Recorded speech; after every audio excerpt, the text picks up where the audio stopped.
Wanted to do when he was out there calling. He would be in violation of SitLie.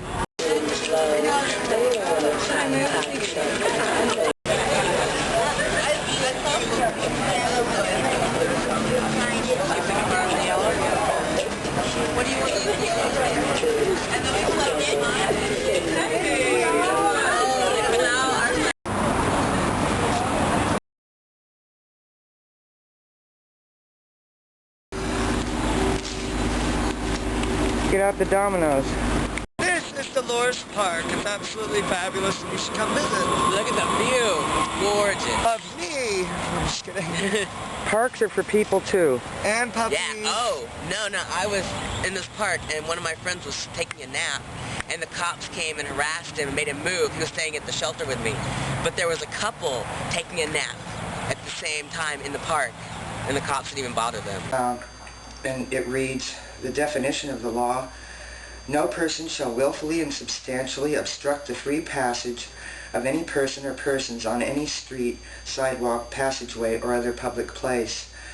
It is being modeled after Seattle's federally affirmed ordinance. And the core of the proposed SitLie ordinance is from 7 a.m. till 11 p.m. it is unlawful to sit, lie, or maintain property on a public sidewalk. The first violation is an infraction.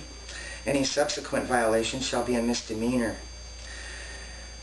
No one shall be cited without having first received a warning from an officer and being allowed to take corrective action. Exceptions include medical emergency. Well, how are they going to tell? Activity pursuant to applicable permits, use of a wheelchair or a similar device as the result of a disability, and people standing in line for goods or services. Does that include being overweight and blocking the sidewalk? Do we have Jenny Craig Court now? So, we've got organized proposal is in response to dangerous and disruptive activity. Does not target individuals but addresses troublesome behavior. It enables preventative intervention before accident or crime occurs. It does not apply to municipal areas of public assembly, parks, plazas, courtyards, etc. They have other ways to get rid of them there. And offenders are warned and allowed to take corrective action. The law has great potential for abuse. It offers few, if any, solutions. Just another prohibition designed to criminalize the same group always being picked on from all sides. This has potential for profiling undocumented people, LGBT people who've been kicked out of literally everywhere in the world, and San Francisco is the last place that will accept them. This law is not about sitting or lying on the sidewalk. It's about economic profiling. So the San Francisco Democratic Party came out against this law because it's a failed incarceration model. Incarcerating people for sitting on the sidewalk is absurd. We also came out in favor of social services and a restorative justice model to deal with the issues that people face on a day-to-day level in the Haight and other neighborhoods. I'm so sorry that this is happening. I'm so ashamed of our sheriff for doing this. My name is Toodles. I'm a member of Pride at Work, Havoc. We are a group of queers fighting for social and economic justice. We're here today standing against the no sitting and lying ordinance and standing against as well SB 1070. It is unbelievable and hypocritical for the Board of Supervisors to condemn such a law in Arizona when here in our own city, our own sanctuary city is being etched away at every single day through gang injunctions, through the support, or if hopefully this doesn't pass, but through the sitting and lying ordinance. Also through having the SF police act as ICE agents and turning in our youth who look to be of questionable status. That's weird.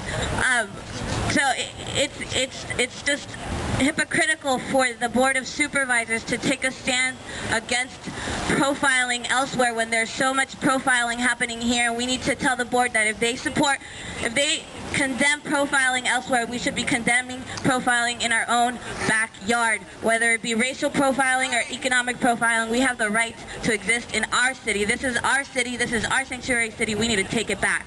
Thank you. We have a member of the San Francisco Planning Commission here. Please welcome Christina Alaige. Sí se puede.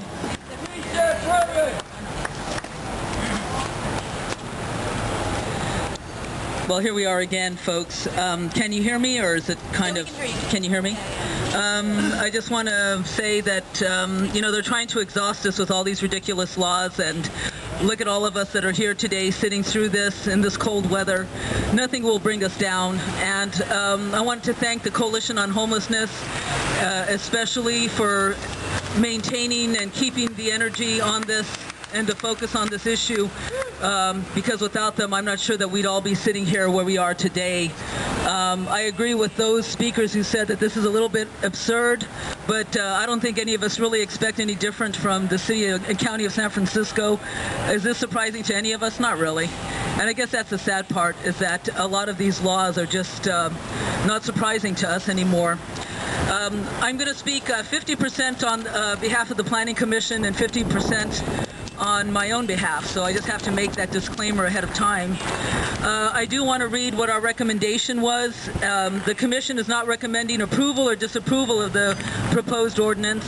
Instead, the Commission recommends that the city maintain the streets and sidewalks as a vital component of the city's open space system. The Commission also further urged that extra consideration be given to those who live in single-room occupancy hotels or areas where the planning code requires less private open space per unit, and day laborers who may sit on the sidewalk while waiting for employment. So I do want to mention that for people who live in single-room occupancy hotels, there isn't any open space that's required of those buildings. So many people, as you know, if you walk down 6th Street or any areas where there are large numbers of single-room occupancy hotels, sometimes people, in order to have some open space and enjoy, you know, being outside, there is, in many of these single-room occupancy hotels, there aren't any community rooms where people can go and relax. There are no yards, there are no rooftop decks. So their only option in many instances is to go on the sidewalk, and that's where they, you know, create community, talk to their neighbors, and this sort of thing, because they have no choice, because those types of amenities aren't available to them in their hotels. So it seems to me very scary, really, that it could lead to people being harassed and profiled because they need to go out on the street to hang out, have a cigarette, and talk to their neighbors. I don't think this is the kind of environment we want to continue to encourage in the city.